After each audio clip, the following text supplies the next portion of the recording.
Sir, नगर निगम के जो समस्या है, मजदूरों का समस्या है, बहुत बड़ी समस्या है। इस पर सर अपना दो शब्द बोलें।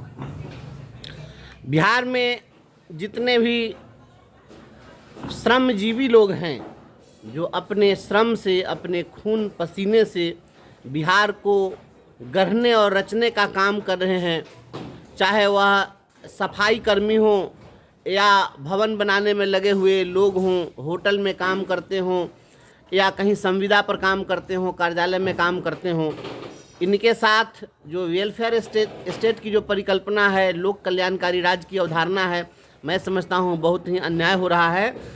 सरकार साल में 2 बार, एक बार अप्रैल में और दूसरी बार अक्टूबर में न्यूनतम मजदूरी निर्धारित करती है। न्यूनतम दैनिक मजदूरी जो है, मिनिमम डेली वेजेस निर्धारित सरकार खुद करती है। और सरकार के अभी वर्तमान प्रावधान के तहत एक अकुशल मजदूर को प्रतिदिन कम से कम 412 रुपया मिलना चाहिए, और जो अर्धकुशल मजदूर हैं उनको कम से कम 428 रुपया रोज़ मिलना चाहिए। उसी तरह से जो एक कुशल मजदूर है उसको कम से कम 521 रुपया मिलना चाहिए, और जो अति कुशल हैं उनको 636 रुपया मिलना चाहिए।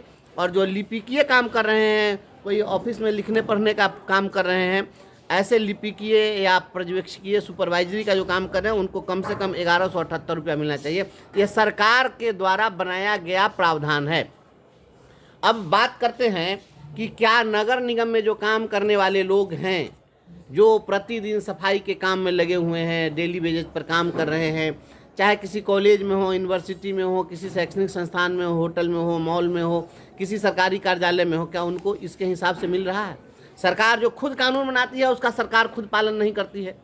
आप सोचिए, नगर निगम में जो लोग काम करते हैं, ये जो जितना बाबू लोग हैं, जो बड़का बड़का टाई लगा के, कोट पहन के, ब्लेजर पहन के जो ऑफिस में साहिबी करते हैं, उनको कह दिया जाए कि एक बार तनका सा नाला में उतर के दिखा दो, अगर पुरुषार्थ है, मर्दानगी है, तो उतरेंगे? नहीं ना उतरेंगे। लेकिन यहाँ तो समाज की यही विडम्बना है, जो गंदा फैलाए तो साहेब, और जो साफ करे वो मेहतर। तो ये, और उसके हिसाब से आप जो गंदगी फैलाने वाले लोग हैं वो साहेब हैं, और साहब लोगों का वेतन भत्ता सुविधा इतना है, और जो सफाई कर रहा है, उसको समाज में स्वच्छता ला रहा है, उसको सरकार के द्वारा जो न्यूनतम दैनिक मजदूरी है वो भी नहीं दी जा रही है। लड़ेंगे, इन सभी मुद्दों पर हमारी लड़ाई होगी। हम तो अभी आए हैं और हमारे पास कार्यकाल बहुत छोटा है, लेकिन इन सभी मुद्दों पर हम बात करेंगे। आप सोचिए कि जो झाड़ू लगाने वाले लोग हैं, सवेरे उठते हैं, सड़कों पर आकर नली गली को साफ़ करते हैं, झाड़ू लगाते हैं, सफाई कर्मी हैं, कुदाल लेकर के चलते हैं, कचरा उठाने वाले लोग हैं, तो ये सभी लोग, स्कूल में जो रसोइया है काम कर रही, बताइए मात्र 1600 रुपया दिया जाता है रसोइया को। बताइए इसका, इस सरकार का दैनिक न्यूनतम मजदूरी का प्रावधान कहाँ चल जाता है? हवा में। तो ये अपना कानून बनाएंगे लोग पर थोपने के लिए, अपने इसका पालन नहीं करेंगे। रसोइयों के साथ अन्याय हो रहा है 1600 रुपया में। आप सोचिए, हम तो सोचते हैं कि इन नेता लोग के और अधिकारी लोग के घर में कुत्ता तो छोड़ दीजिए, बिल्ली भी होगी ना, तो वो 1600 रुपया में उसका भी पेट नहीं पलेगा। तो आप बताइए कि एक आदमी का कैसे पेट पल रहा है? ये जानबूझ करके यहाँ शोषण हो रहा है, ये गरीबों का खून चूसा जा रहा है, और सभी गरीबों के साथ, मजदूरों के साथ न्याय होना चाहिए। हम इनके साथ खड़े हैं, आपकी आवाज़ बनकर हमेशा हम खड़े रहेंगे, बोलते रहेंगे, लड़ेंगे आपके लिए। आप सभी लोग विश्वास बनाए रखें। एक छोटा सा इसमें और है समस्या, जो एक छोटे जनप्रतिनिधि हैं, जो एक न्यूनतम मजदूरी की बात होती है, और एक छोटे जनप्रतिनिधि जो 24 घंटा अपने वार्ड, अपने पंचायत के लिए लगातार तत्पर रहते हैं, वैसे में उनका भी एक मिनिमम अमाउंट के रूप में दे है। वह अमाउंट एक तो समय से नहीं मिलता है, और इस माध्यम से उनको भी निश्चित रूप से कुछ अमाउंट बढ़ना चाहिए।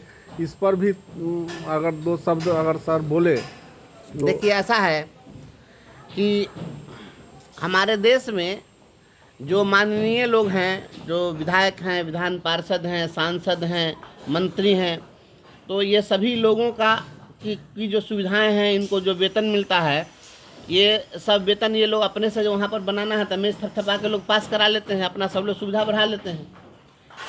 पद पर रहेंगे तब भी, पद के बाद भी जब रिटायर कर जाएंगे, पद पर नहीं रहेंगे तब भी इनको सुविधा कुछ मिलती रहेगी, जिससे इनका काम चल जाएगा। लेकिन जो छोटे जनप्रतिनिधि हैं, छोटे जनप्रतिनिधियों के साथ घोर अन्याय है। छोटे जनप्रतिनिधियों के साथ तो इतना अन्याय है, आप सोचिए कि 2500 और 3000 रुपया आप दीजिएगा किसी नगर निगम के वार्ड पार्षद को, तो 2500-3000 रुपया में वो पानो खाएगा वो आदमी महीना भर, क्या करेगा? ये गांव के मुखिया जी लोगों को जो पैसा मिलता है, जिला पार्षद लोगों को ये 3000, 4000, 2000 ऐसे रुपया मिलता है, वार्ड पार्षद को 1000-2000 रुपया मिलता है। तो ये जब कम पैसा दीजिएगा तो वो आदमी क्या करेगा? चोरी न करेगा। तो सरकार तो खुद अभाव में इंसान का स्वभाव बदल जाता है। जो अभावग्रस्त व्यक्ति होगा उससे आप आइडियल बात नहीं कर सकते हैं। जब तक रोटी के प्रश्नों पर धरा रहेगा भारी पत्थर, मेहंदी नहीं रचाना तुम मेरी गली में खुशी खोजने कभी अगर जो आना तुम। अगर किसी व्यक्ति को आदर्श खोजना है, खुशियाँ खोजनी है, हाथों में मेहंदी और माथे पर कुमकुम खोजना है, तो आपको उसके लिए उसको दैनिक न्यूनतम मजदूरी देना ही पड़ेगा, नहीं तो कुछ नहीं मिलने वाला, शांति सुकून नहीं मिलेगा। और ये कोई भी व्यक्ति जब तक जो भूखा व्यक्ति होगा उससे आप आदर्श की विभुक्षिता किम न करोति पापम। जो भूखा व्यक्ति होता है कौन पाप नहीं करता है?